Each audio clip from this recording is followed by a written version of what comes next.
teším, že u nás môžem privítať pani doktorku Alexandru Novotnú. Dobré ráno. Dobré ráno. A ideme sa rozprávať o takej novej a príjemnej metóde zbavovania sa tuku. Pani doktorka, čo je to za metóda?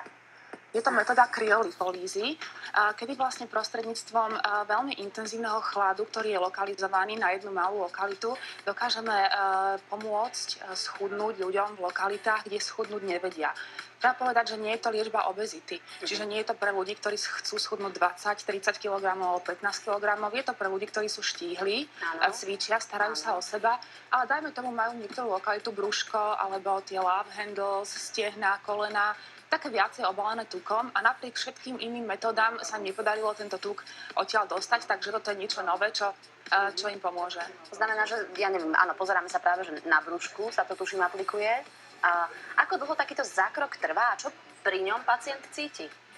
Zákrok trvá individuálne dlho, približne tých 30 minút, ale ten stroj si sám inteligentne nastaví čas ošetrenia podľa hrúbky tukovej riasy. Neviem, či bolo viditeľné, že vlastne sestrička pred zákrokom odmeria tukovú riasu a presne podľa milimetrov hĺbky tukovej riasy potom nahodí dané dáta do prístroja, ktorý na základe toho vyhodnotí a určí čas ošetrenia, ktorý sa pohybuje od tých 25 do tých 40 minút na jednu lokalitu.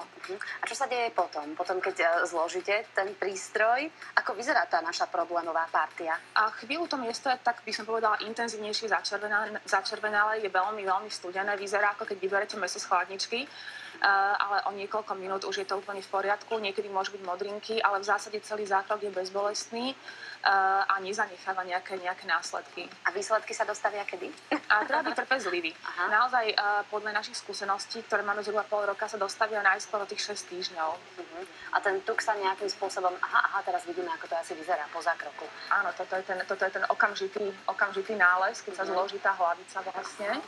Ten tuk sa potom niekde vstrebáva alebo rozpúšťa? Áno, tuk sa rozpustí a vstrebe sa a vyplaví sa prostredníctvom lymfatického systému von z organizmu. Ináč, tak ako na všetky dobré veci sa zvyčajne príde náhodou a na to sa prišlo náhodou, že deti, ktoré napríklad mali nanuky alebo ľad, tak sa im stienčila tuková vrstva na líčku. A začalo sa týmto smerom bádať a americký úrad pre kontrolu liečiv schválil metódu kryolipolízy potom na základe klinických štúdií, ktoré vlastne už dokázali na základe toho, že sa už potom samozrejme trochu inak na to išlo, že sa histologicky skúmalo to tkanivo a naozaj došlo k poškodeniu tukových buniek, ktoré sú o mnoho citlivejšie na chlad ako všetky ostatné bunky, takže ten princíp tej metódy je vlastne takýto. A ešte sa chcem pani doktorka opýtať, či takúto kúru, neviem, je to jediný zásah, alebo presne musím absolvovať nejakú kúru nejakých 5 alebo 6 zásahov?